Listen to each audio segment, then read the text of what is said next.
जय मसीह सभी को वेडनेसडे के ऑनलाइन सेवा में आप सभी का स्वागत है। स्तुति आराधना में जाने से पहले मैं आपके सामने एक छोटा सा वचन पढ़ना चाहूंगी।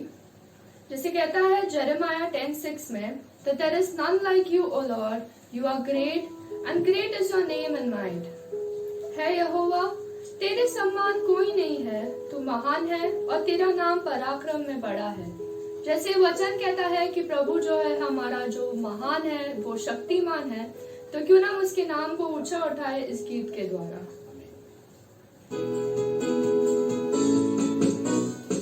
महान शक्तिमान हमारा परमेश्वर, महान शक्तिमान है। महान शक्तिमान हमारा परमेश्वर, महान शक्तिमान है। उसके ही नाम को ऊंचा उठाओ, स्तुति प्रशंसा करो।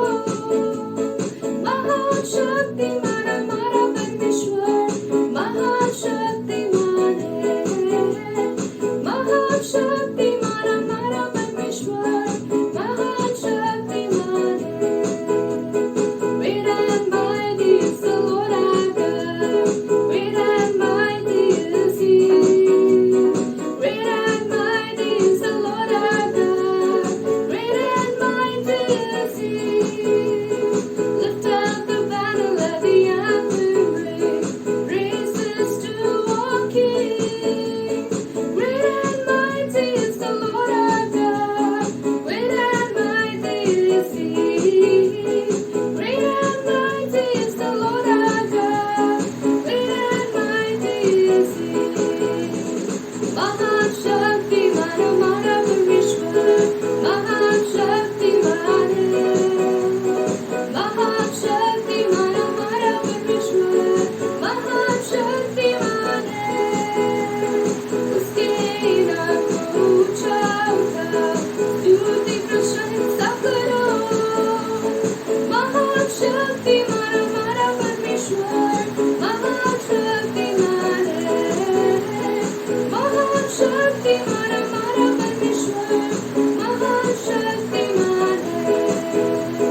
महान शक्तिमान है, महान शक्तिमान है। जैसे वचन में लिखा है, There is none holy as the Lord is, for there is no other besides Him। यहोवा के तुल्य कोई पवित्र नहीं, क्योंकि तुझको छोड़ कोई और है ही नहीं।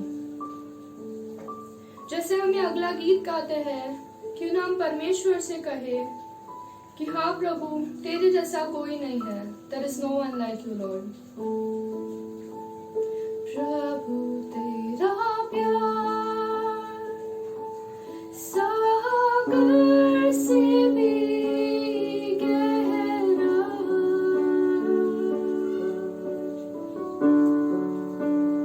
तू है महान आसमानों से भी ऊंचा।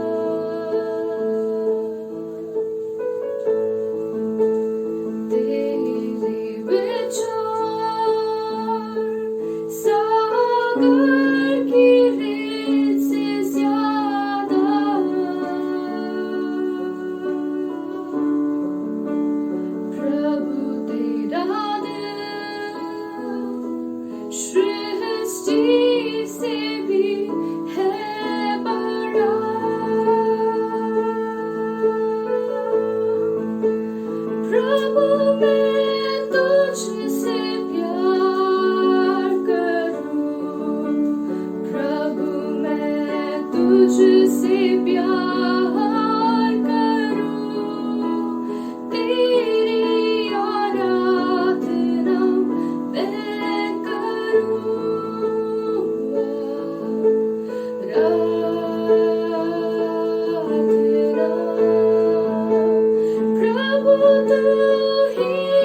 यीशु मसीह हो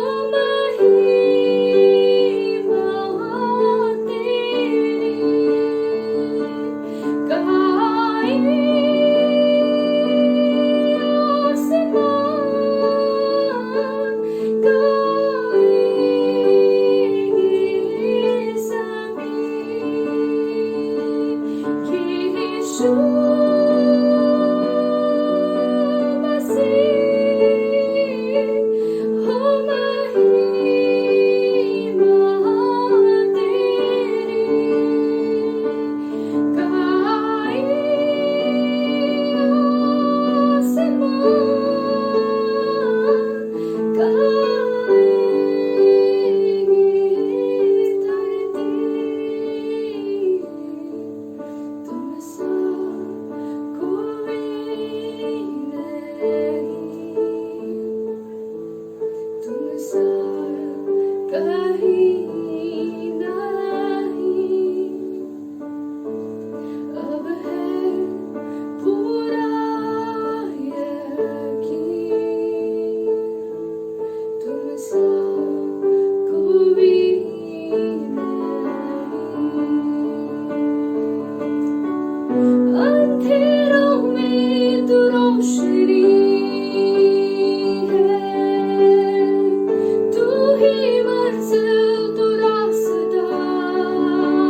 धन्यवाद देते हैं प्रभु इस समय के लिए जो आपने हमें दिया है।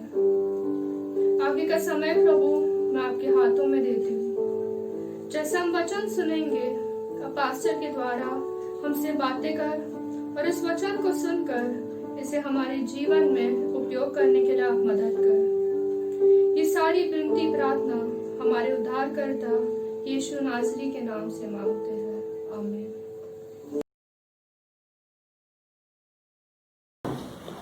जय मसीह कलीसिया। फिर से परमेश्वर ने हमें मौका दिया है इस बुधवार के शाम कि हम वचनों से सीखें। हम धन्यवाद देते हैं परमेश्वर को जो मौका हमें उसने दिया है कि हम वचनों से सीख सकें। और इन दिनों में जो अभ्यास हम कर रहे हैं, जैसे इंग्लिश में मैं उसको getting back to the basics, जो हमारे जो फाउंडेशंस है, जो नींव है, उस पर हम बांध रहे हैं। प्रभु यीशु मसीह नींव है हमारा और उस पर हम बांध रहे हैं।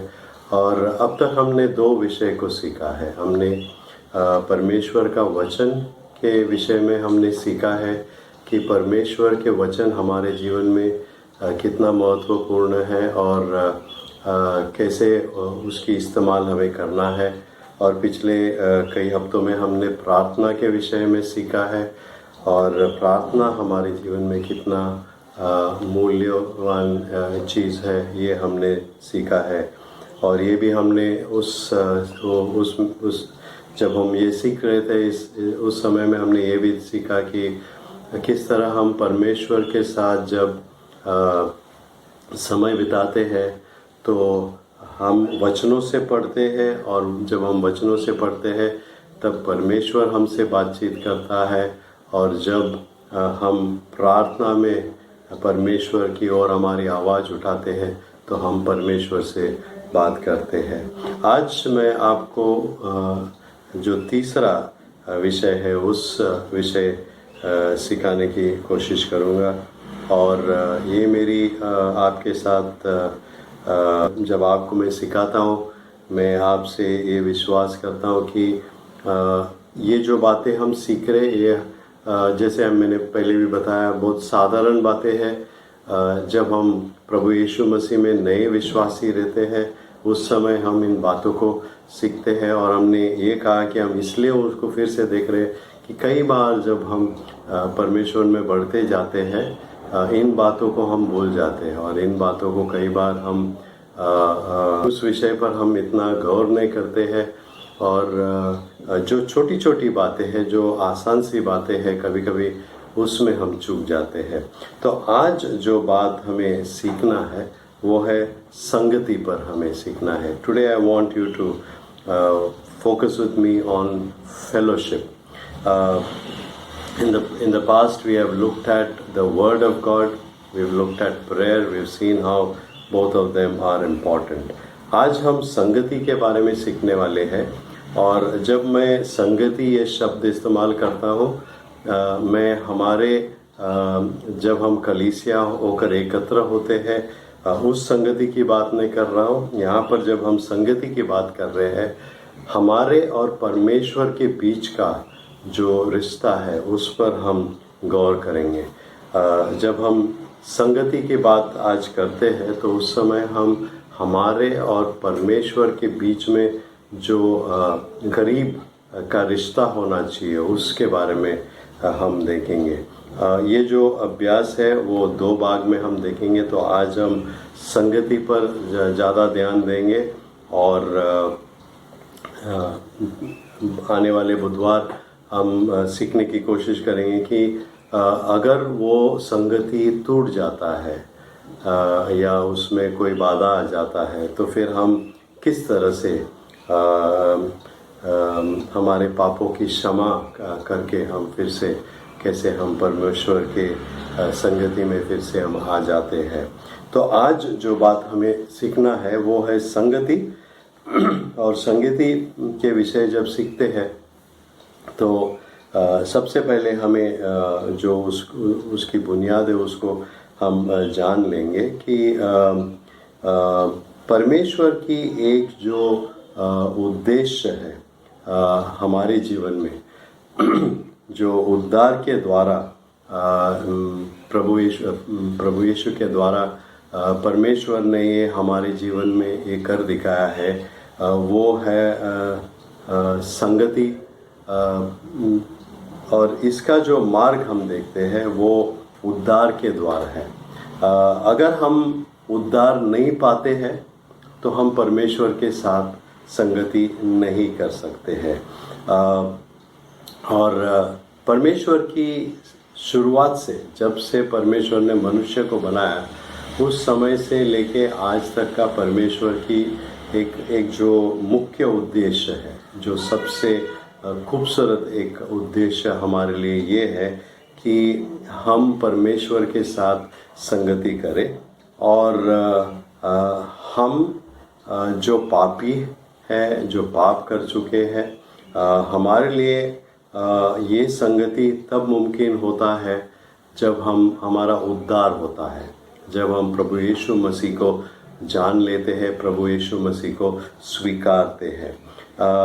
मैं यहाँ पर एक थोड़ा समय बिताऊंगा कि अगर कोई ऐसी व्यक्ति है जिसने उद्धार नहीं पाया है, उसका मतलब ये है कि वो प्रभु यीशु मसीह को व्यक्तिगत रीति से नहीं जानता है, वो अभी भी पाप में है, अभी भी वो पाप करता है, और अभी भी वो उन बातों में अटका हुआ है या कैद है जो शैतान की ओर से आता है। और हमें ये बात समझना चाहिए कि जब तक हम पाप में हैं हम परमेश्वर के साथ हम संगति नहीं कर सकते हैं। और जो हमारा संगति है वो प्रभु यीशु मसीह के लहू के द्वारा, जो उसने जो सूली पर अपना जान जब दे दिया और अपना क्रूस पर जब उसने अपना प्राण दे दिया और उसने अपने आप को हमारे खातिर कुर्बान कर दिया ताकि आप और मैं हम उद्धार पा सके। अगर प्रभु यीशु मसीह क्रूस पर नहीं जाता, अपना प्राण वो नहीं देता, अपने आप को कुर्बान नहीं करता, तो शायद हमें हमारे पापों से छुटकारा कभी नहीं मिलता, हमें उद्धार नहीं मिलता। अगर हम उद्धार नहीं पाते तो हम फिर से परमेश्वर के करीब नहीं आते। ये एक सरल सी बात है।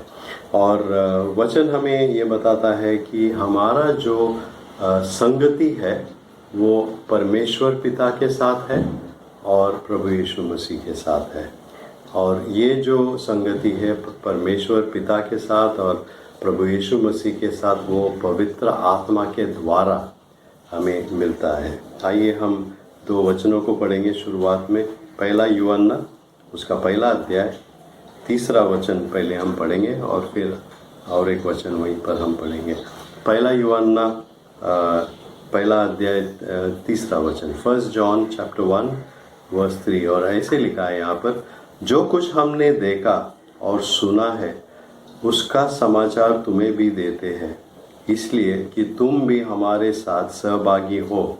और हमारी यह सहभागिता पिता के साथ और उसके पुत्र यीशु मसीह के साथ है। हमारा सहभागिता, हमारा संगति जो है, सहभागिता जो है वो परमेश्वर पिता के साथ है और उसके पुत्र प्रभु यीशु मसीह के साथ हमारा संगति है। और हमारे जीवन में हम ये बात जानते हैं कि पवित्र आत्मा के द्वारा ये मुमकिन होता है कि जब पवित्र आत्मा हमारे जीवन में कार्य करता है उस समय हम इसे पाते हैं। और एक वचन वहीं पर हम देखेंगे, पहला यूहन्ना उसका 3 अध्याय और हम 24वां वचन को पढ़ेंगे। 1 जॉन चैप्टर 3 वर्स 24। यहाँ पर ऐसा लिखा है, जो उसकी आज्ञाओं को मानता है वह उसमें और वह उनमें बना रहता है, और इसी से अर्थात उस आत्मा से जो उसमें हमें दिया है हम जानते हैं कि वह हम में बना रहता है। तो ये बात सबसे पहले हमें समझना है, जो सहभागिता की बात हम कर रहे हैं वो परमेश्वर पिता के साथ है, प्रभु यीशु मसीह के साथ है, और वो हमें पवित्र आत्मा के द्वारा वो हमें मिलता है।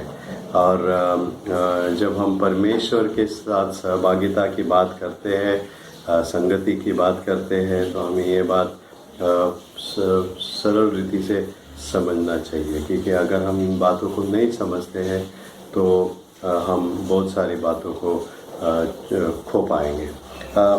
दूसरी बात हमें समझना है, जब हम सहभागिता की बात करते हैं, कि परमेश्वर ने जब आदम और हव्वा को बनाया, जब परमेश्वर ने आदम और हव्वा को बनाया, आदम और हव्वा पाप करने से पहले हम ये जानते थे कि उनका परमेश्वर के साथ सहभागिता थी, एक संगति उनका बना हुआ था, क्योंकि उस समय तक आदम और हव्वा ने पाप नहीं किया था। और हम उस वचन को पढ़ेंगे, पर हम ये जानते हैं कि जब पाप इस धरती पर आ गया, आदम और हव्वा ने जब आज्ञा पालन नहीं की और उन्होंने पाप किया, उस समय पाप आ गया और जो परमेश्वर के साथ हमारी संगति थी वो चला गया, वो टूट गया। जो सहभागिता हम परमेश्वर पिता के साथ आदम और हव्वा जब जो उनका सहभागिता था वो वहाँ पर ख़त्म हुआ। उसके लिए हमें उत्पत्ति में जाना होगा। उत्पत्ति उसका 3 अध्याय और हम 24वां वचन को पढ़ेंगे। उत्पत्ति 3 और 24वां वचन हम पढ़ेंगे। जेनेसिस चैप्टर 3 वर्स 24 ऐसे लिखा है, इसलिए आदम को उसने निकाल दिया और जीवन के वृक्ष के मार्ग का पहरा देने के लिए आदन की वाटिका के पूर्व की ओर करूबों को और चारों ओर घूमने वाली ज्वालामय तलवार को भी नियुक्त कर दिया। ये शुरुआत थी आदम और हवा की कहानी की, पाप वाली कहानी की। और हम ये जानते हैं कि आदम की उस पहले पाप के वजह से आज भी हम उसी में अटके हुए हैं। और आज भी मनुष्य पाप करता है, वो परमेश्वर के साथ सहभागिता उसे प्राप्त नहीं होता है, क्योंकि उसने जो पाप उसके जीवन में है। और ये बात हमें समझना चाहिए। पर हम ये जानते हैं, इस बात को हम सरल रीति से जानते हैं कि जो कोई प्रभु यीशु मसीह पर विश्वास करता है उसका परमेश्वर के साथ एक नया संबंध जुड़ जाता है।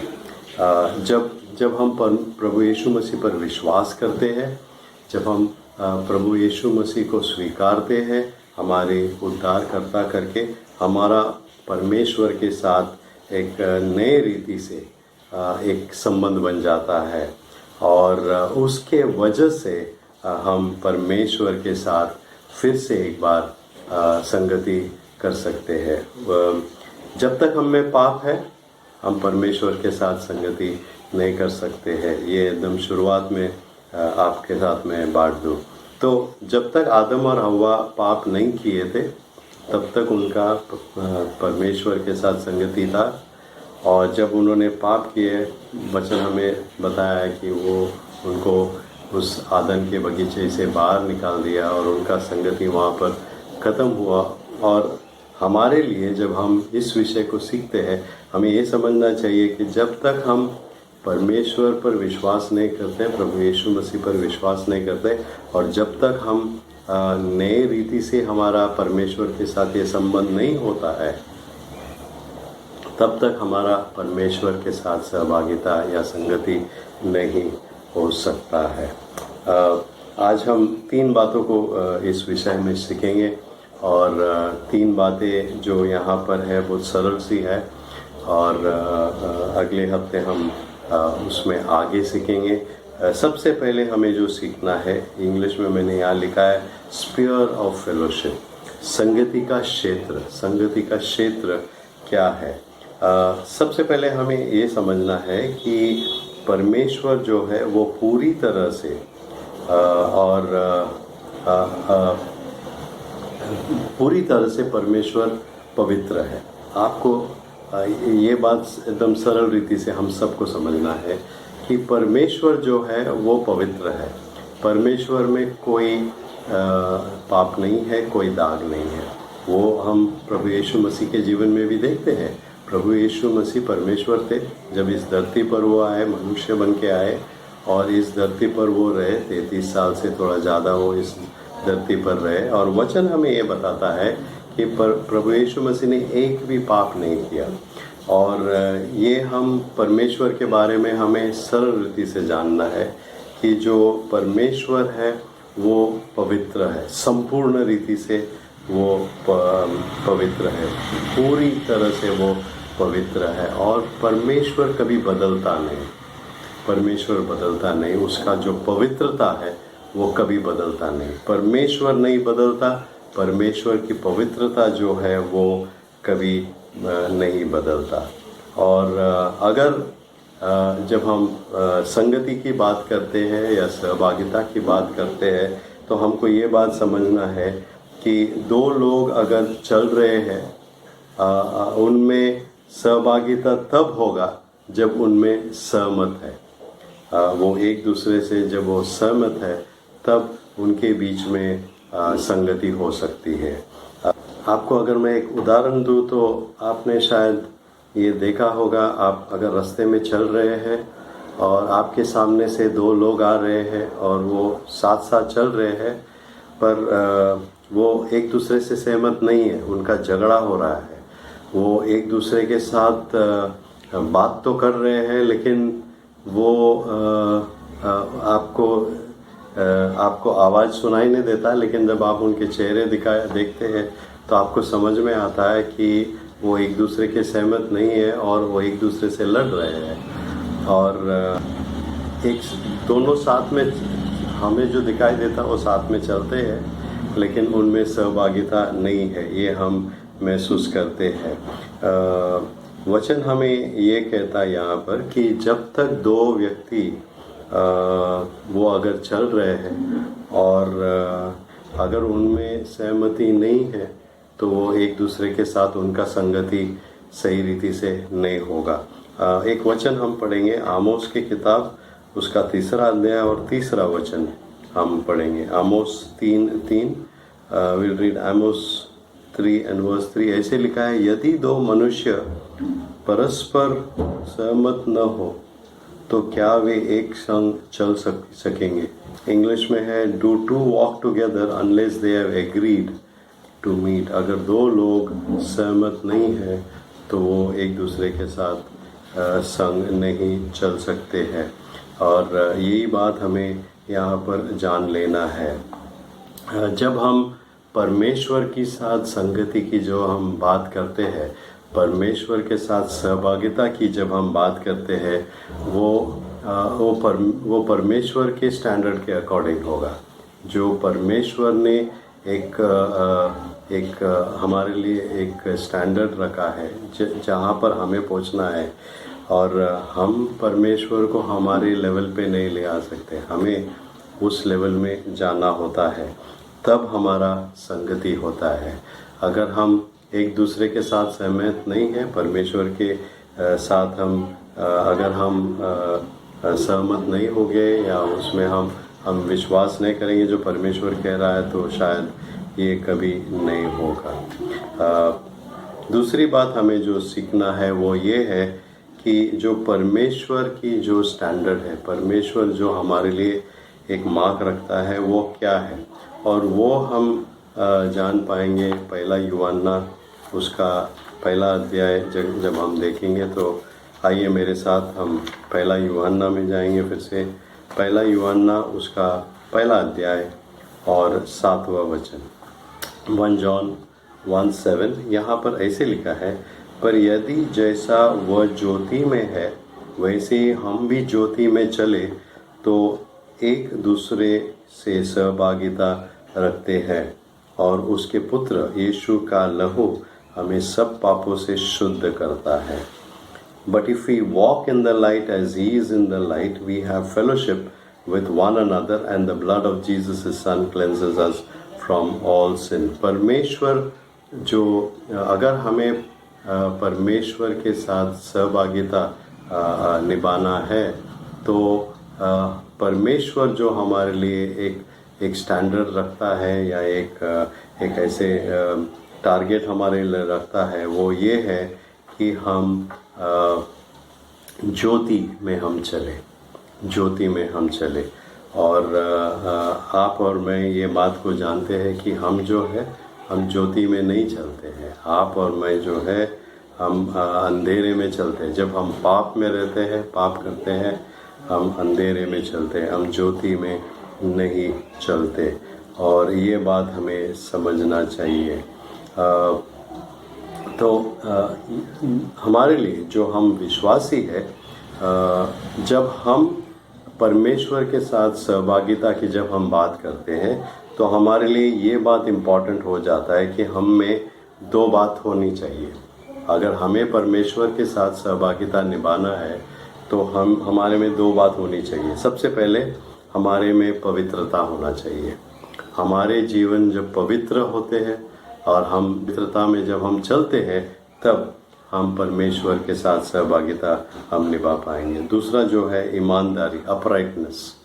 जब हम में ईमानदारी होगा और सही रीति से जो सही है वो हम करते रहेंगे, तो हम परमेश्वर के साथ हम सहभागिता हम निभा सकते हैं। और वचन हमें ये बात सिखाता है कि ये जो है वो पवित्र आत्मा हमारे जीवन में मुमकिन करता है। आप और मैं जब तक हम पाप में हैं हम इन बातों को नहीं कर सकता है। तो एक वचन हम यहाँ पर पढ़ेंगे, गलतियों की किताब उसका 5वां अध्याय 22 और 23 वचन को हम देखेंगे। गलतियों की किताब 5, 22 और 23, गलेशियंस 5, 22 और 23। और यहाँ पर आत्मा का फल के बारे में लिखा गया है। आत्मा का फल जो है ऐसे लिखा है, पर आत्मा का फल प्रेम, आनंद, शांति, धीरज, कृपा, भलाई, विश्वास, नम्रता और संयम है। ऐसे ऐसे कामों के विरुद्ध में कोई भी व्यवस्था नहीं। और जो मसीह यीशु के हैं उन्होंने शरीर को उसकी लालसाओं और अभिलाषाओं समेत क्रूस पर चढ़ा दिया है। आपको और मुझे ये बात ध्यान रखना है कि जो पवित्रता परमेश्वर हमसे चाहते हैं, जो राइजसनेस, जो धार्मिकता परमेश्वर हमसे चाहते हैं, वो हमें पवित्र आत्मा के द्वारा मिल जाएगा। और हम उस पवित्रता को हम कभी नहीं पा सकेंगे, क्योंकि हमारा जो ये देह है, हम जो है वो पापी है, हमारे लिए वो बहुत कठिन है, हम ये कभी नहीं कर पाएंगे। तो जब हम सहभागिता की क्षेत्र की बात हम जब करते हैं तो हमें ये जानना है कि अगर हमें परमेश्वर के साथ सहभागिता निभाना है तो हमारे लिए एक सबसे मुख्य बात ये है कि जैसे परमेश्वर ज्योति में है वैसे हमें भी ज्योति में चलना चाहिए। जैसे परमेश्वर है वैसे हमें होना चाहिए। जब वो हमारे जीवन में हो जाएगा तब हम परमेश्वर के साथ सहभागिता निभा पाएंगे। दूसरी बात जो हमें सीखना है कि ये जो सहभागिता हम कैसे उसको बना रख सकते हैं, किस तरह से हम हमारे जीवन में ये जो सहभागिता है उसको कैसे हम हमेशा के लिए बना के रख सकते हैं। और इस विषय को जब हम देखते हैं तो सबसे एक बड़ा मुख्य बात, अगर हमें परमेश्वर के साथ सहभागिता निभाना है तो एक मुख्य बात हमारे लिए है, वो है आज्ञा पालन, ओबीडियंस। आज्ञा पालन हमारे जीवन में सबसे मुख्य बात होता है। अगर हमें परमेश्वर के साथ सहभागिता अगर हमको निभाना है। और आज्ञा पालन हम किसकी करना है? आज्ञा पालन हमें या परमेश्वर की जो प्रकट की हुई इच्छा है उसमें हमें आज्ञा पालन करना है। परमेश्वर हमें जो इन बातों को हमने पिछले हफ्तों में देखे हैं कि परमेश्वर के वचन हमें सिखाता है कि परमेश्वर की इच्छा क्या है। और परमेश्वर की इच्छा जब हम जान लेते हैं हमें उसके अनुसार हमारा जीवन को हमें निभाना है। हम प्रार्थना के विषय भी जब हम सीख रहे थे तब भी हमने ये सीखा कि अगर हम मांगते हैं तो परमेश्वर की इच्छा के अनुसार हम मांगना चाहिए। जो परमेश्वर ने हमें ऑलरेडी प्रकट किया है उसके अनुसार हमें चलना है। और यहाँ पर जब हम इस बात को सीखते हैं हमें ये समझना है कि परमेश्वर की जो इच्छा हमारे लिए जो प्रकट हुई है उसके अनुसार हमें करना है, उसमें हमें आज्ञा पालन करना है। जो परमेश्वर हमें बताते हैं वो हम करना चाहिए और हमारे लिए एक बहुत इम्पोर्टेंट बात हो जाती है। और जैसे हमने पहले भी सीखे हैं, वचनों से हमें सीखना है और प्रार्थना में हमें जो परमेश्वर के साथ जो समय मिलता है हमें ये बातों को जान लेना है कि परमेश्वर के साथ हम आज्ञा पालन के द्वारा, परमेश्वर की इच्छा करने के द्वारा हम परमेश्वर के साथ हमेशा के लिए हम या निरंतर हम सहभागिता में हम रह सकते हैं। प्रभु यीशु मसीह पवित्र आत्मा के द्वारा जब हम में वो बसता है तब हम उन चीज़ों को कर पाते हैं जो परमेश्वर को प्रसन्न करता है। और ये पवित्र आत्मा है और प्रभु यीशु मसीह है, पवित्र आत्मा के द्वारा ये कार्य कर सकता है और हम अपने आप से नहीं कर पाते हैं। और जो बातें हमें यहाँ पर समझना है वो सरल बात ये है कि जब आज्ञा पालन हमारे जीवन में हम करते हैं, हम परमेश्वर की जो इच्छा जो वचनों में प्रकट हुआ है हमारे लिए, जो हम जानते हैं, जब उसकी आज्ञा पालन हम करते हैं, परमेश्वर के वचन को हम रखते हैं, तब हमारा परमेश्वर के साथ जो सहभागिता है वो बना रहता है। और ये बहुत हमारे लिए एक मुख्य बात है, इम्पॉर्टेंट बात है, हमें ये समझना चाहिए, इसको ध्यान हमें करके रखना चाहिए। तीसरी बात जो आज हमें सीखना है कि क्या हम अगर ये सहभागिता टूट जाता है तो हमें क्या करना है। अगर सहभागिता टूट जाता है परमेश्वर के साथ तो हम क्या कर सकते हैं। जैसे हमने देखा ऑलरेडी, हम ये बात जानते हैं कि अगर हमें परमेश्वर के साथ सहभागिता बना रखना है तो उसके लिए हमें आज्ञा पालन करना है। जो परमेश्वर की जो प्रकट की हुई इच्छा है उसके अनुसार हमें जीना है, हमें इन बात को करते रहना है, आज्ञा पालन हमको करते रहना है। ये हमारे लिए बहुत इम्पोर्टेंट है।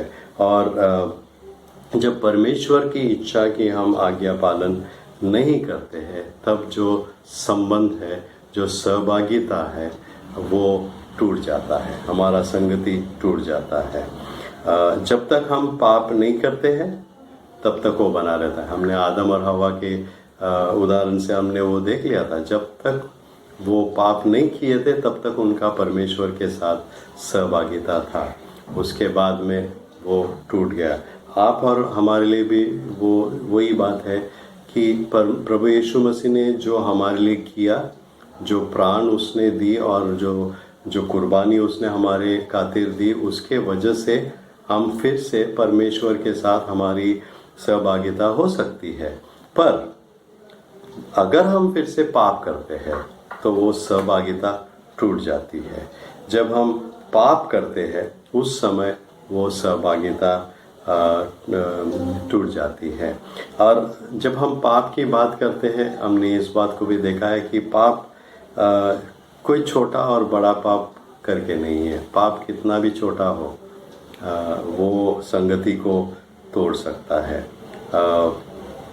पाप हम अलग अलग, जैसे हमने देखा अलग अलग हम पाप के बारे में जब बात करते हैं तो सफ़ेद झूठ और छोटा पाप, ये बहुत सारी बातें हम इस्तेमाल करते हैं। लेकिन आपको ये समझना है कि पाप कितना भी छोटा हो वो हमारी संगति को तोड़ देता है। और जैसे उदाहरण मैं देता हूँ कि आप सोचो कि आपके हाथ में एक ग्लास है जिसमें दूध है, शुद्ध है वो, और वो पवित्र है, शुद्ध है। और मान लो कि आप जब उसको उठा रहे थे गलती से, उसमें छोटा सा, बहुत ही छोटा सा मिट्टी का टुकड़ा उसमें गिर जाता है, थोड़ा सा गंदा उसमें गिर जाता है। अब दूध जो है, जो शुद्ध है, वो सफ़ेद होता है, आपको संपूर्ण रीति से सफाई दिखाई देता है। पर उसमें अगर एक छोटा सा भी काला हिस्सा गिर गया तो वो उसको पवित्र नहीं रखता है। अब उसी तरह है कि पाप कितना भी छोटा क्यों ना हो वो संगति को तोड़ देता है। क्योंकि जो संगति की बात हम कर रहे हैं या सहभागिता की बात हम कर रहे हैं वो जो आज्ञा पालन की एक नाजुक सी डोर पर बंधा हुआ है। और जब तक आज्ञा पालन नहीं होता है वहाँ पर हमारी सहभागिता निकल जाती है। जब एक मसीही, एक विश्वासी जब पाप करता है, अगर वो एक छोटा सा भी हो, अगर वो एक पाप कर लेता है, वो द्वार खोल देता है, वो द्वार खोल देता है कि वो और सिन और पाप वो कर सके। और ये बात आपको जानना है। और हमारे जीवन में कई बार ये हुआ होगा, मान लो कि कुछ हमें करना था, हमने नहीं कर दिया, किसने हमें पूछ लिया तो हम एक झूठ बोल देते हैं, छोटा सा झूठ बोल देते हैं। पर उस झूठ को बचाने के लिए हमें और बहुत सारे झूठ बोलने पड़ते हैं।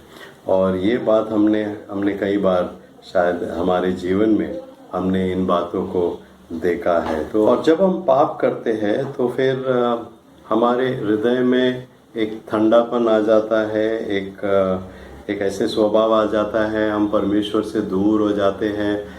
हम कई बार ऐसे भी होता है कि हम वचन पढ़ना बंद कर देते हैं, क्योंकि हम में एक अलग स्वभाव हो जाता है, एक पापमय जैसा स्वभाव हो जाता है। और हम परमेश्वर के साथ समय बिताने के लिए हम पीछे हो जाते हैं। हम कई बार परमेश्वर के साथ हम समय नहीं बिताते हैं।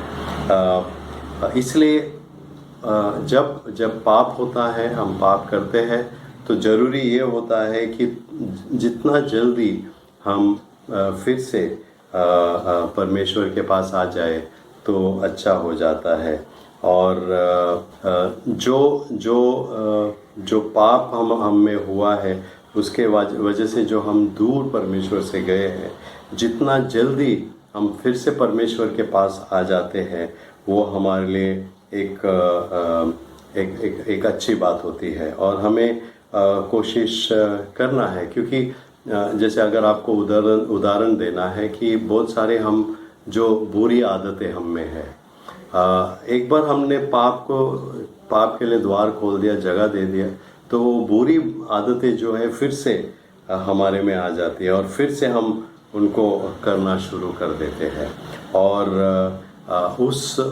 उनके वजह से हमारे जीवन में संकट आ जाता है। उसके वजह से हम परमेश्वर की अपमान करना शुरू कर देते हैं। हमको ये जानना है, हमको ये बात जानना है, हमको संभाल के रहना है कि हम शैतान को कभी मौका न दें। छोटी सी भी बात होगी, अगर हम आज्ञा पालन नहीं करते हैं और परमेश्वर की जो आज्ञा है, परमेश्वर की वचन के अनुसार अगर हम नहीं करते हैं, तो ऐसे हो सकता है कि हम अपने आप को हम संकट में डालते हैं और उसी समय में हम परमेश्वर की अपमान भी हम कर लेते हैं। अगर हम पाप में एक बार अगर हमने पाप फिर से करना शुरू कर दिया और हम पाप करते रहते हैं, अगर हम फिर से परमेश्वर के करीब नहीं आते, हम पाप करते रहते हैं, तो कई बार ऐसा होता है कि परमेश्वर को हमारे जीवन में बहुत जोरदार ऐसे उपाय इस्तेमाल करना पड़ता है। परमेश्वर को ऐसी कार्य हमारे में करना पड़ता है ताकि वो हमें पुनर्स्थापित कर सकता है, फिर से हमें परमेश्वर की सहभागिता में वो ले आ सकता है। और वो कभी कभी कठिन हो जाता है जब परमेश्वर ऐसे जो जोरदार उपाय अगर वो करते हैं। जैसे हम कुरिन्थियों की किताब जब हम पढ़ते हैं, इस बात को हम देखते हैं।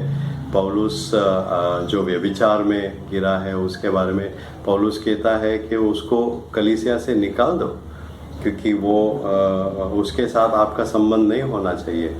कभी कभी हम सोचते हैं तो हमें लगता है कि बहुत कठोर था पौलुस उसमें, पर परमेश्वर कई बार ऐसे करता है, क्योंकि अगर हम परमेश्वर के साथ सहभागिता अगर हम नहीं बना पाते हैं और हम पाप करते रहते हैं, तो ये हमारे लिए एक कठिन बात होती है कि हम परमेश्वर को ऐसे कार्य करना पड़ता है ताकि फिर से वो हमको उसके मार्ग में फिर से हमें ले आए। 2 वचन हम पढ़ेंगे। सबसे पहले हम पढ़ेंगे इब्रानियों की किताब। आइए मेरे साथ इब्रानियों की किताब में हम 12 अध्याय में जाएंगे। इब्रानियों की किताब 12 अध्याय, और जो वचन भाग हमें पढ़ना है, आप जब आपके पास समय होगा आप इसको कीजिए। आप 3 वचन से 15 वचन तक आप इसको पढ़ लीजिए। इब्रानियों की किताब 12 अध्याय 3 से 15 तक आप पढ़िए। आज इस समय हम 3 और 4 वचन को हम पढ़ेंगे। Hebrews chapter 12 we'll read verses 3 and 4। ऐसे लिखा है, इसलिए उस पर ध्यान करो जिससे अपने विरोध में पापियों का इतना विरोध सह लिया कि तुम निराश होकर साहस न छोड़ दो। तुमने पाप से लड़ते हुए उससे ऐसी मुठभेड़ नहीं की कि तुम्हारा लहू बहा हो। इंग्लिश में है, consider him who endured for from sinners such hostility against himself so that you may not grow weary or faint hearted. In your struggle against sin, you have not yet resisted to the point of shedding your blood. प्रभु यीशु मसीह ने हमारे खातिर जो सहा, जो उसने हमारे खातिर किया, उसके मुकाबले तो हम कुछ भी नहीं करते हैं। हम तो काफ़ी उससे पीछे रह जाते हैं। पर हमें ये जानना है कि परमेश्वर ने प्रभु यीशु के मसीह के द्वारा ये जो की, उसने ऐसी बातें की क्योंकि उसकी इच्छा थी कि हम पाप से हम छुटकारा पाए, और ये हमें समझना चाहिए। आखिर की एक बात मैं आपसे बांटूंगा कि अगर कोई मसीह पाप में बना रहता है या वो पाप बार बार करता रहता है, तो परमेश्वर कई बार, जैसे मैंने कहा, बहुत ड्रास्टिक, बहुत गंभीर रीति से उसके साथ परमेश्वर कार्य करता है। और इस बात को हम देखते हैं पहले कुरिन्थियों की किताब में आप आएंगे, पहले कुरिन्थ उसका 11वां अध्याय में हम पढ़ेंगे। पहला कुरिन्थ 11 अध्याय 28 से लेकर 32 तक हम पढ़ेंगे। ऐसे लिखा है यहाँ पर, 1 Corinthians chapter 11 28 to 32। इसलिए मनुष्य अपने आप को जांच ले और इसी रीति से इस रोटी में से खाए और इस कटोरे में से पिए, क्योंकि जो खाते पीते समय प्रभु की देह को न पहचाने वह इस खाने और पीने से अपने ऊपर दंड लाता है। इसी कारण तुम में बहुत से निर्बल और रोगी है और बहुत से सो भी गए। यदि हम अपने आप को जांचते तो दंड न पाते, परंतु प्रभु हमें दंड देकर हमारी ताड़ना करता है, इसलिए कि हम संसार के साथ दोषी न ठहरे। परमेश्वर का वचन सरल है। ये जो भाग है, कई बार हम इसको पढ़े हैं। ये कोरिन्थ की कलीसिया के जो लोग थे, जो गलत रीति से प्रभु की मेज में सहभागी होते थे, और वो अपने आप को नहीं जांचते थे। अपने आप में पाप होते हुए भी वो प्रभु के मेज के करीब वो आते थे, और वो अपने आप को संपूर्ण रीति से तैयार नहीं करते थे उसके लिए। पाप होते हुए भी वो परमेश्वर के मेज के पास आते थे और उसमें सहभागी हो जाते थे। और यहाँ पर जो वचन हमें लिखा है वो एकदम सरल रीति से लिखा है कि 29वां वचन को मैं फिर से पढ़ूंगा, क्योंकि जो खाते पीते समय प्रभु की देह को न पहचाने वह इस खाने और पीने से अपने ऊपर दंड लाता है। 30वां वचन, इसी कारण तुम में बहुत से निर्बल और रोगी है और बहुत से सो भी गए। इंग्लिश में उसको पढ़ूंगा। Anyone who eats and drinks without discerning the body eats and drinks judgment on himself.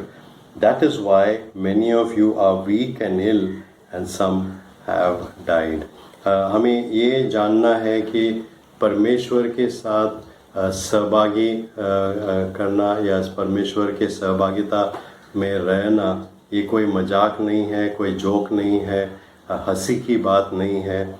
और परमेश्वर सिर्फ उनको अपने साथ सहभागिता में रखते हैं, जैसे हमने पढ़ लिया था कि जो प्रकाश में चलते हैं, जो अंधकार में नहीं चलते, वो प्रकाश में चलते हैं।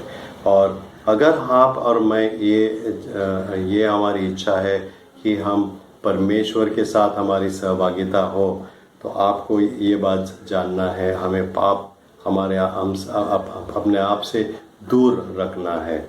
और दूसरी बात जो हमने कई बार देखा वो ये था कि आज्ञा पालन हमको करना है। परमेश्वर की जो इच्छा जो वचन में प्रकट किया गया है उसको हमें आज्ञा पालन करना है। आज हम यहाँ पर समाप्त करेंगे। आपके सामने मैं ये चुनौती फिर से देना चाहूँगा कि परमेश्वर के सहभागिता में रहना ये हमारे लिए एक गर्व की बात है, एक बड़ा प्रिविलेज है हमारे लिए कि हम परमेश्वर के सहभागिता में हम रहे। और मैं कई बार जब वचनों को पढ़ता हूँ तो मुझे आदम और हव्वा की वो बात याद आता है। अगर आप मेरे साथ आते हैं तो हम उस बात को देखेंगे। उत्पत्ति उसका 3 अध्याय में ये है 8वां वचन। उत्पत्ति 3 उसका 8वां वचन ऐसे लिखा है, तब यहोवा परमेश्वर जो दिन के ठंडे समय वाटिका में फिरता था का शब्द उनके सुनाई दिए। तब आदम और उसकी पत्नी वाटिका के वृक्षों के बीच यहोवा परमेश्वर से छिप गए। अब ये आप जानते हैं ये कब हुआ, जब आदम और हव्वा ने पाप किया था।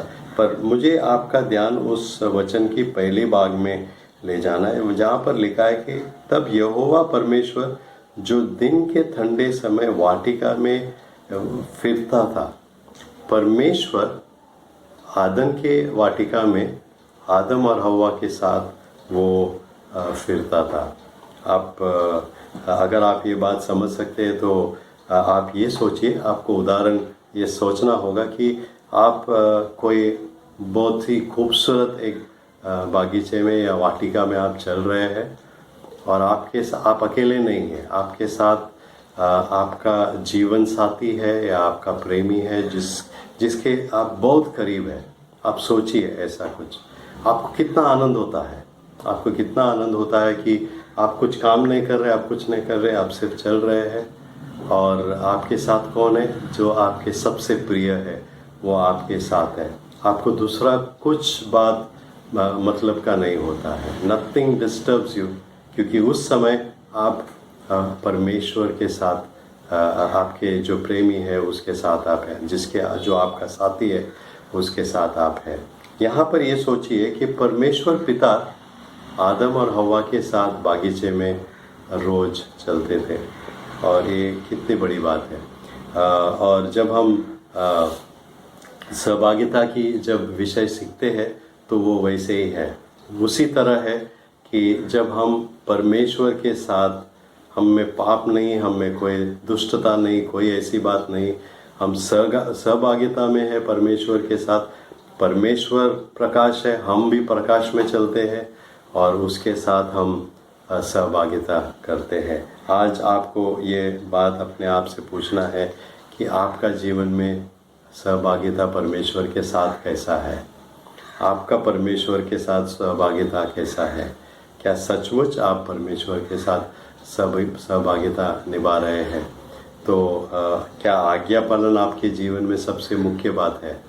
और ये हमारे लिए आज सोचने की बात है। आइए हम प्रार्थना करें। अपने आंखों को बंद करेंगे, सरों को झुकाएंगे और 1 मिनट के लिए हम अपने आप पर ध्यान देंगे। अपने आप को आप प्रश्न पूछेंगे। इस समय प्रश्न आपके सामने ये है कि क्या मेरा और परमेश्वर के साथ सहभागिता है? क्या मैं परमेश्वर के सहभागिता में हमेशा रहता हूँ? और हम जानते हैं कि परमेश्वर के साथ हम सहभागिता तब रख सकते हैं जब हम में पाप नहीं है, हम प्रकाश में चलते हैं।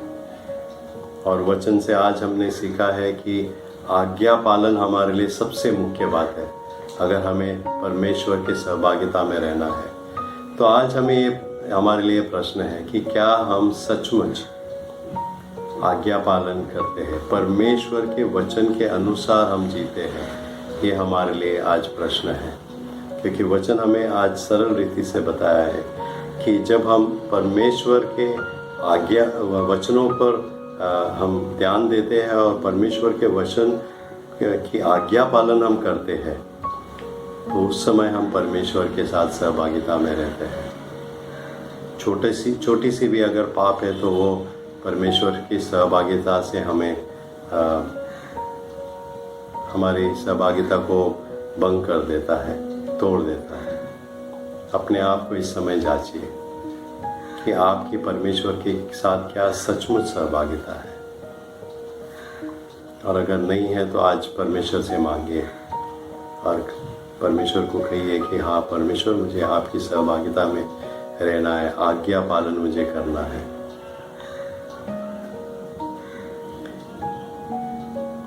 प्यारे पिता, हम धन्यवाद देते फिर से आपके वचन के लिए, धन्यवाद देते पवित्र आत्मा के लिए जो आज इन वचनों को फिर से हमें सिखाया है। हमारी प्रार्थना इस समय कि आप हम पर कृपा करें, आपकी करुणा हम पर रहे, क्योंकि कई बार हम पाप करते हैं, गलत करते हैं और आपकी जो आज्ञा है उसको नहीं पालते हैं। आज आपके वचन से हमने सीखा है कि आज्ञा पालन हमारे लिए सबसे मुख्य है अगर हमें आपके साथ सहभागिता रखना है। प्यारे पिता, हम मांगते हैं कि आप हमारे पापों को माफ़ कीजिए, क्षमा कीजिए। हम में कोई पाप है तो उस पाप को हमसे निकाल दीजिए ताकि हम हमेशा आपके साथ सहभागिता में रहेंगे। हम अपने आप को आपके हाथ में देते इस समय, फिर से धन्यवाद देते वचनों के लिए, और जब वचनों से हम सीखते हैं उसके अनुसार जीने वाले आप हमें बनाएं।